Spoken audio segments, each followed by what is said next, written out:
ઉર્જાનો વ્યય ક્યારે ન કરી શકાય અને આ દિવસો તો આપણે તમામ લોકો જાણીએ છીએ કોઈપણ પ્રકારની ઉર્જાનો વ્યય આપણને કેટલો ભારે પડી શકે છે. આજે ઉર્જાના રૂપમાં વીજળીની વાત કરવી છે અને વીજળીની એટલે વાત કરવી છે કે આપણે તમામ લોકો જાણીએ છીએ કાળઝાળ ગરમીની અંદર વીજળીનો ઉપયોગ વધતો હોય છે, વીજળીની ડિમાન્ડ વધતી હોય છે. ગયા મહિને વીજળીની માંગ 255.85 ગીગાવોટની રેકોર્ડ ઊંચાઈ સપાટી પર પહોંચી હતી. ઉર્જા મંત્રાલયના આંકડા અનુસાર ગત મહિનાના અંતિમ દિવસોમાં 256.11 ગીગાવોટને પણ આ માંગ વટાવી ગઈ હતી. જો કે આ માંગ ગરમીને કારણે વધી રહી છે.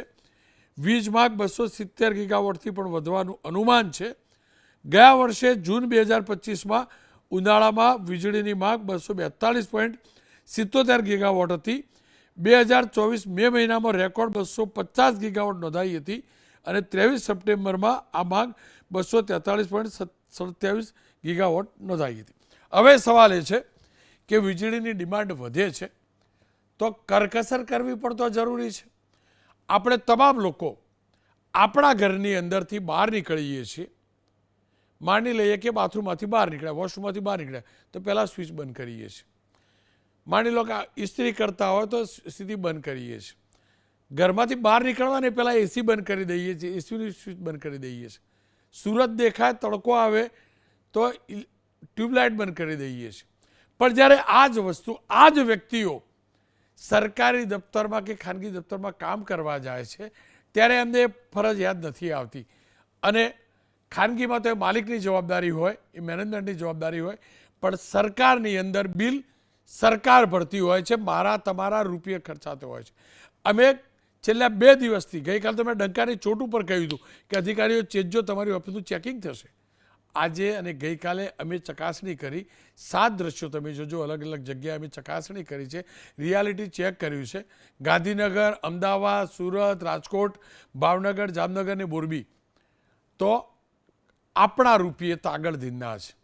અધિકારીઓને આવવાનો સમય 10:30-11 વાગ્યાનો છે, પણ 8-9 વાગ્યેથી આ બાબુઓની કેબિન ઠંડી થઈ જાય તેવી વ્યવસ્થા કરાય છે.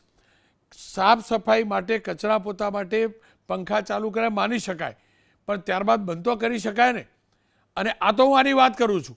હકીકત એ છે કે મોટા બાબુઓની ગાડી, એમના ડ્રાઈવર સાહેબ ગાડીમાં બેસવાના હોય એના અડધા કલાક પહેલાં સેલ મારીને ચાલુ કરી રાખે છે. આ પણ હકીકત છે. અમે અલગ અલગ જગ્યાએ ચકાસણી કરી. ગાંધીનગરથી શરૂઆત કરું તો સચિવાલય સંકુલમાં કેવો દુરુપયોગ થાય છે. કલ્પેશ રાવલ, એબીપી અસ્મિતા સંવાદદાતાએ ચેકિંગ કર્યું.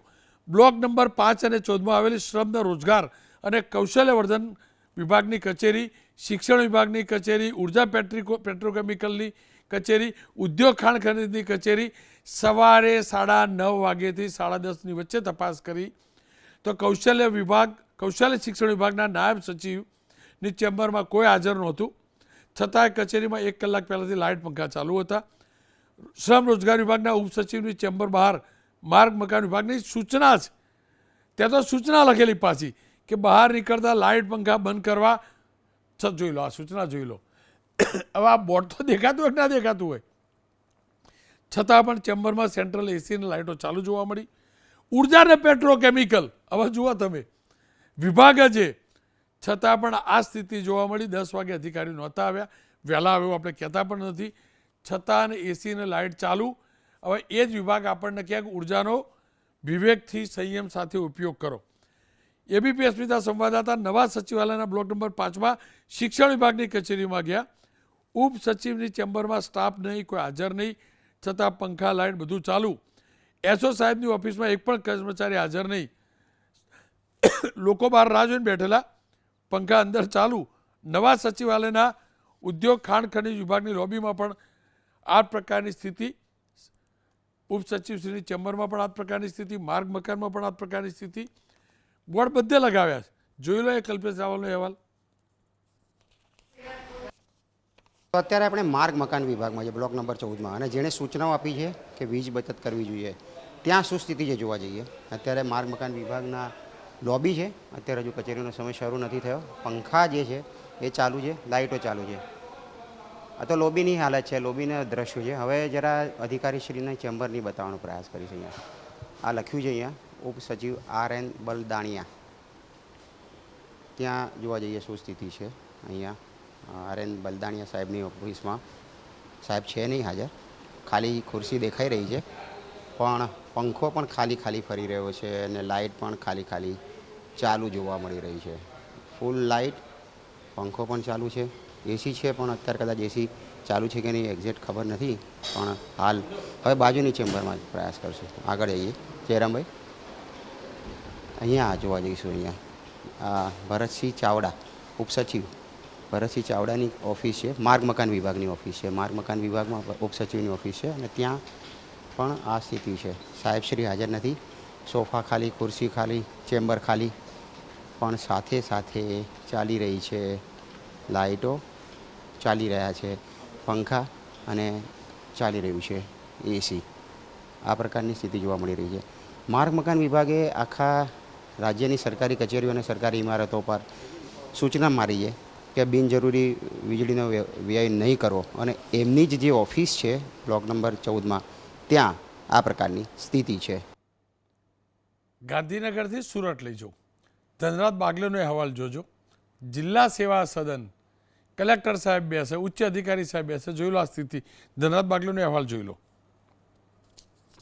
દ્રશ્ય સીધા જોઈ શકો છો. જિલ્લા તિજોરી કચેરી ખાતે એબીપી અસ્મિતાની ટીમ આવી છે. આ જે સ્થિતિ છે જોવા મળી રહી છે, આ આખો હોલ તમે જોઈ શકો છો. લાઇટ ચાલુ, પંખા ચાલુ, વીજળીનો વ્યય થઈ રહ્યો છે. એક પણ અધિકારી અત્યારે મોજૂદ નથી અને જે રીતે અત્યારે હાલ વીજળીનો વ્યય થઈ રહ્યો છે, ત્યારે જે મુખ્યમંત્રી ભૂપેન્દ્ર પટેલે જે અપીલ કરી છે એ અપીલને ઘોડીને પી ગયા છે આ જિલ્લા તિજોરી અધિકારીઓ. સુરતથી લઈ જાઉં રાજકોટ, પરાક્રમસિંહ જાડેજાનો અહેવાલ જોઈ લેજો. એમને ગઈકાલે પણ ચેક કર્યું હતું, આજે પણ ચેક કર્યું છે. જોઈ લો સિવિક સેન્ટરની અંદર શું ચાલે છે. સરકારી કચેરીઓમાં કર્મચારીઓ હાજર ન હોવા છતાં લાઇટ ને પંખા શરૂ રાખવામાં આવે છે. રાજકોટ મહાનગરપાલિકા RMCની કચેરી છે, ત્યાં અમે અત્યારે આવી પહોંચ્યા છીએ. જોઈ શકાય છે કે અત્યારે જે કર્મચારીઓ કે અધિકારીઓ હાજર ન હોવા છતાં અહીંયા લાઇટ ને પંખા શરૂ રાખવામાં આવ્યા છે.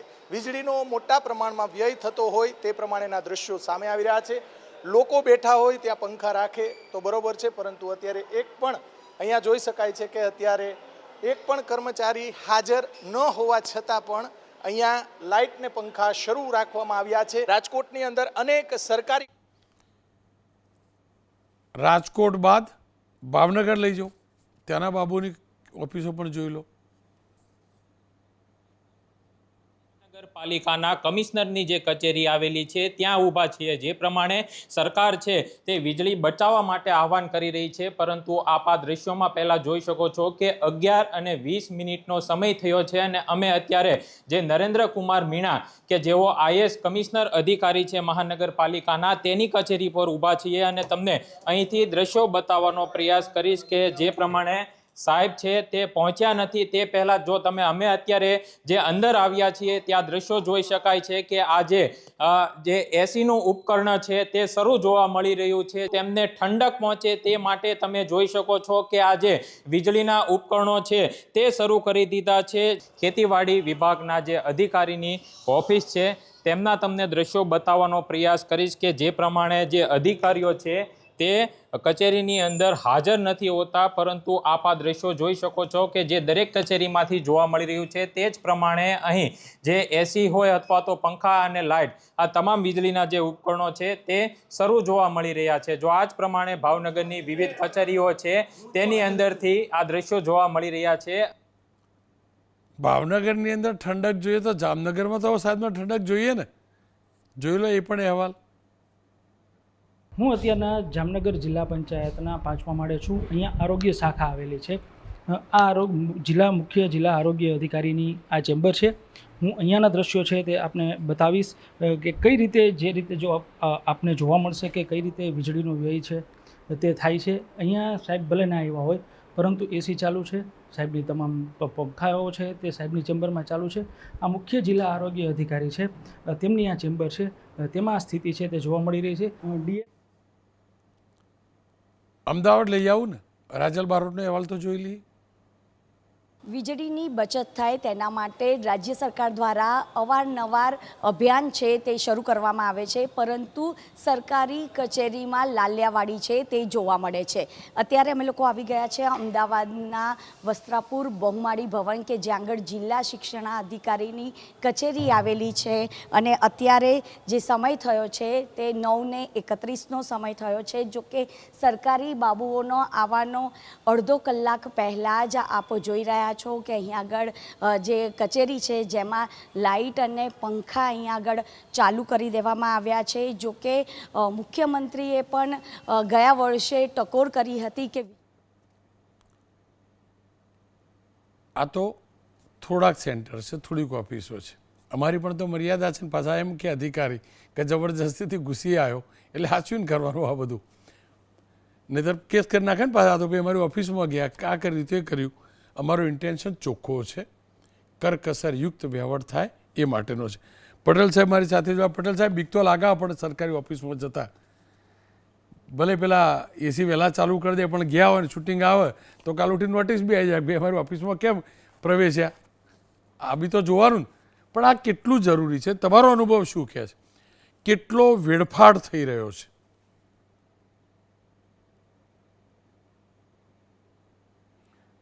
રોનકભાઈ, તમે જે આ ઇસ્યુ જે લીધો છે એ અગાઉ પણ તમે 2-3 વાર આ ઇસ્યુને લીધો છે. મારું તો એમ કહેવું છે કે તમે આ સરકારી ઓફિસમાં જે ઇલેક્ટ્રિસિટીનું છે એ અગાઉ પણ હું પણ આ તમારા શોમાં અપિયર થઈને મેં પણ સૂચનો કર્યા હતા, અને ઉર્જા ક્ષેત્રનો મારો લાંબો અનુભવ હોવાને કારણે મને એટલા માટે લાગે છે કે ઉનાળામાં જ્યારે પીક લોડ ડિમાન્ડ હોય ત્યારે જ શું કરવા આપણા વીજ બચતની વાત કરીએ છીએ. ખરેખર તો સરકારી ઓફિસોમાં સતત આ પ્રકારનું, હવે તો ક્લાઇમેટ ચેન્જના કારણે કે જુદી સ્થિતિને કારણે લગભગ 12 માસ પંખા કે એસી ચલાવવાનો ઇસ્યુ હોય છે. એટલે અગાઉ મેં આ તમારા શોના માધ્યમથી જ જણાવ્યું હતું કે દરેક ઓફિસનો ટાર્ગેટ 25% ઓછામાં ઓછી વીજ બચત થાય એવી ખાલી અનુસરણ કરવામાં આવે તો થઈ શકે એમ છે. એટલે કે રોનકભાઈ, આ તમે જે ઇસ્યુ જે લીધો છે, મેં તે વખતે પણ કહ્યું હતું કે દરેક સચિવાલયની ઓફિસમાં ડેપ્ટી સેક્રેટરી લેવલનો જે અધિકારી હોય છે, એસ્ટાબ્લિશમેન્ટ ઓફિસર, એ હું તો માનું છું કે રોજે રોજ જુદી જુદી બ્રાન્ચોમાં જઈને અને ચેમ્બરોમાં જઈને ચકાસણી કરવી જોઈએ. એ જ રીતે એચઓડી છે, ત્યાં આગળ ક્લાસ 1 ઓફિસરના જવાબદારી સુપ્રત કરવી જોઈએ. અને હું તો એમ માનું છું કે જે એનર્જી ઓડિટ કરવાની વાત છે એ એનર્જી ઓડિટ એવી રીતે કરવું જોઈએ કે દર 3 માસના ઇલેક્ટ્રિસિટી કન્ઝમ્પશન બિલ ચકાસવા જોઈએ. તો મને એમ લાગે છે કે આ જે સીએમ સાહેબે અપીલ કરી હોય કે આપણે આ બધા જે ચિંતા વ્યક્ત કરીએ છીએ, રોનકભાઈ, વીજ વિભાગમાં જ્યારે પણ હું પણ હતો ત્યારે હું કાયમ કહેતો હતો કે energy saved is energy generated. તમે 1 યુનિટ વીજ પેદા જે કરો છો એની પાછળની જે લાંબી પ્રક્રિયા છે એ આપણને જનમાનસને કોઈને ખબર નથી. આપણે તો એવું જ માનીએ છીએ કે સ્વિચ ઓન કરીએ એટલે આઈધર પંખો, લાઇટ અથવા તો એસી ચાલવું જોઈએ. પણ 1 યુનિટ વીજળી પેદા કરવા માટે, ખાસ કરીને અત્યારે તો જુદા વીજ સ્ત્રોતના માધ્યમો છે, પણ કોલસા આધારિત જે વીજ જે પેદા કરવામાં આવે ખાસ કરીને, અને વર્લ્ડ ઓવર, આ તો રોનકભાઈ સોલર આપણે ગમે એટલું હોય, વિન્ડ હોય, હાઇડ્રો હોય, ન્યુક્લિયર હોય, પણ એશ્યોર્ડ સોર્સ ઓફ એનર્જીની ડિમાન્ડ પહોંચી વળવા માટે કોલસો, થર્મલ એ વર્લ્ડ ઓવર એક યુનિવર્સલ સુનિશ્ચિત કરે છે. તો કહેવાનો મતલબ એ છે કે એનાથી એન્વાયરમેન્ટ રિલેટેડ, ક્યાંથી કોલસો આવે છે, ક્યાંથી વીજ પ્લાન્ટમાં જાય છે, જનરેશન પ્લાન્ટમાં ક્યાંથી ટ્રાન્સમિશન થઈને આવે છે, ક્યાંથી ડિસ્ટ્રીબ્યુશન થઈને આપણા ઘર સુધી કે એસ્ટાબ્લિશમેન્ટ સુધી પહોંચે છે, એ લાંબી પ્રક્રિયા છે. પણ રોનકભાઈ, સૌથી અગત્યની બાબત એ છે કે આ વીજ બિલ સ્ટેટ એક્સચેકરમાંથી ભરાય છે. એટલે ખરેખર તો આનું ઓડિટ એટલા માટે જરૂરી છે, હું તો એવું માનું, એક ઓફિસનું એનર્જી ઓડિટ કરવું જોઈએ. હવે રોનકભાઈ, હું તમને બીજી વધારાની વાત કરું. આ તો તમે સરકારી ઓફિસોની વાત કરી, પણ જે આપણી સ્ટ્રીટ લાઇટ છે ને, માનો કે હું ગાંધીનગરમાં જ રહું છું તો ગાંધીનગરની જ વાત કરું તો તમે માનશો કે એવા બધા વિસ્તારો છે કે ત્યાં આગળ બંને સાઈડની લાઇટો સવાર સુધી ચાલે. બીજું કે સનસેટ અને સનરાઈઝ પ્રમાણે આના ટાઈમિંગ ફિક્સ કરવા જોઈએ. માનો કે અત્યારે ઉનાળો છે તો 7:30 અંધારું થાય, એના બદલે 6 વાગ્યાથી લાઇટો ચાલુ થઈ જાય. બીજું કે રાતના 12 વાગ્યા પછી ટાઈમર મૂકીને ઓલ્ટરનેટ કરવી જોઈએ. બીજું કે મ્યુનિસિપલ કોર્પોરેશન કે મ્યુનિસિપાલિટીના જેટલા ઇલેક્ટ્રિક પંપ છે, જેટલા પાણી પુરવઠા સુએજ ટ્રીટમેન્ટ પ્લાન્ટના પંપ છે, એનું એનર્જી ઓડિટ આપણે જે સરકારી ઓફિસોની ચિંતા કરીએ છીએ ને એના કરતાંથી અનેક ગણું વધારે છે. મેં સ્ટ્રીટ લાઇટની વાત કરી, વોટર સપ્લાયની વાત કરી, સુએજ ટ્રીટમેન્ટ પ્લાન્ટની વાત કરી. એવી જ રીતે રોનકભાઈ ઇવન ગ્રામ પંચાયતો ત્યાં જે સ્ટ્રીટ લાઇટ ચાલે છે એમાં પણ ટાઈમિંગ એ થાય છે. એ ઉપરાંત મારે વધારાની વાત કરવી છે કે જે એના માટેનો હું મારી જાતને પણ જવાબદાર ગણું છું કે હું સેક્રેટરી જીઈવી હતો, અમે જ્યોતિર્ગ્રામ અમલ કર્યો ત્યારે અમે ગામની પાણી પુરવઠા યોજનાઓને પણ મફત વીજળી આપી છે. એટલે રાજ્ય સરકાર ભરે છે પણ મફત વીજળી છે.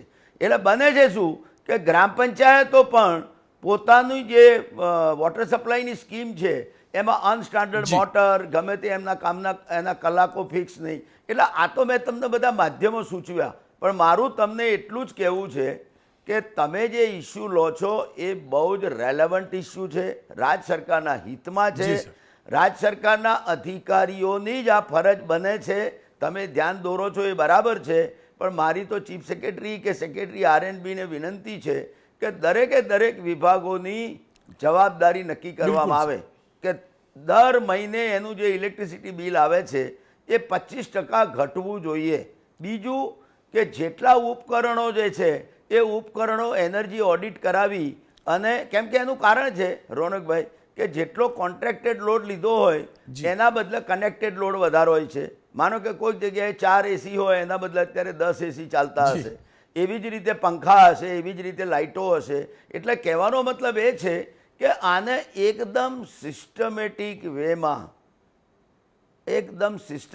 વેમાં અભ્યાસ કરી, એનાલિસિસ કરી, દરેક વિભાગના સચિવની જવાબદારી મુખ્ય સચિવ શ્રી કક્ષાએ મોનિટરિંગ કરે, દરેક HODના કન્ઝમ્પશનનું પણ મોનિટરિંગ કરે, દરેક મ્યુનિસિપલ કોર્પોરેશન મ્યુનિસિપાલિટીના તમને ખબર હોય તો કેટલીય હાઈ માસ્ટો ચાલે છે. રાતના 12 વાગ્યા પછી ઘણી જગ્યાએ ઓલ્ટરનેટ લાઇટ ચાલુ કરે તો ઘણી બધી, હું તો પાવર સેક્ટરનો માણસ છું એટલે મને તો એમ કે ભાઈ અમે તો કોમર્શિયલ યુટિલિટી એટલે બિલ આવે છે, પણ મેં જે તમને સિદ્ધાંત કહ્યો કે એનર્જી સેવ કરવાથી પર્યાવરણ બીજી બધી બાબતો એનો ઘણો બધો બચાવ થાય છે. એટલે રોનકભાઈ તમે જે આ પ્રયાસ કર્યો છે એને હું ધન્યવાદ અભિનંદન આપું છું, પણ રાજ્ય સરકારને વિનંતી કરું છું કે આ ક્ષેત્રમાં નક્કર પગલાં લેવામાં આવે રાજ્યના હિતમાં, રાજ્યની તિજોરીના હિતમાં, કેમ કે અલ્ટિમેટલી પૈસા પ્રજાની તિજોરીમાંથી જાય છે. રોનકભાઈ આ જ મુદ્દે અમે ઋષિકેશભાઈ પટેલને પણ વાત કરી, કારણ કે એમના ધ્યાનમાં આ મુદ્દો લાવવો જરૂરી હતું. તેમને શું કહ્યું સાંભળી લઈએ. આ બિલકુલ યોગ્ય નથી, અને અધિકારીઓ આવ્યા પછી જ AC ચાલુ થાય, એની લાઇટો પણ પછી ચાલુ થાય, પંખા પણ પછી ચાલુ થાય, એ પ્રકારના નિર્દેશો આપેલા છે ને છતાં પણ હજુ પણ આદરણીય મુખ્યમંત્રી સાહેબ આમાં વિશેષ સંજ્ઞાન આપી અને તમામ કચેરીઓને કહેશે. પરંતુ ક્યાંક એવું જોવા મળતું હોય તો એ જરૂરી આદેશો આપેલા છે એનો સખ્તાઈથી અમલ થાય. આદેશોનો અમલ નથી થતો એ હકીકત છે, અને એટલે નથી થતો માનસિકતા ખરાબ છે. માનસિકતા ખરાબ છે. એ જ અધિકારી, એ જ કર્મચારી એના ઘરની અંદર એકવાર AC ચાલુ રાખી ઘરની બહાર નીકળે, એની ધર્મપત્ની એને ઘરમાં નહીં ઘૂસવા દે. સાંજે આવશે એટલે ફોન કરશે કે વીજળીનું બિલ આવે. ત્યાં કેમ કે બિલ ખિસ્સામાં નથી ભરવાનું, કોના બાપની દિવાળી એટલે આપણા બાપના પૈસે દિવાળી, એના જેવી સ્થિતિ છે. એટલે આ માનસિકતામાંથી બહાર લાવવા જરૂરી છે. પ્રજાના રૂપિયા વાપરવાની જે માનસિકતા છે ને એમાંથી બહાર લાવવા જરૂરી છે. હા, હું માનું છું ગરમીની અંદર ઠંડક હોવી જોઈએ, સારું વાતાવરણ હોવું જોઈએ, અને સારું વાતાવરણથી કાર્યક્ષમતા ઉપર પણ ફરક પડે છે, એમાં કોઈ બેમત નથી. પણ વ્યય થાય, ચીવટ ન રાખવી, આ પ્રકારની જે માનસિકતા છે ને એને સ્વિચ ઓફ કરવાની જરૂર છે.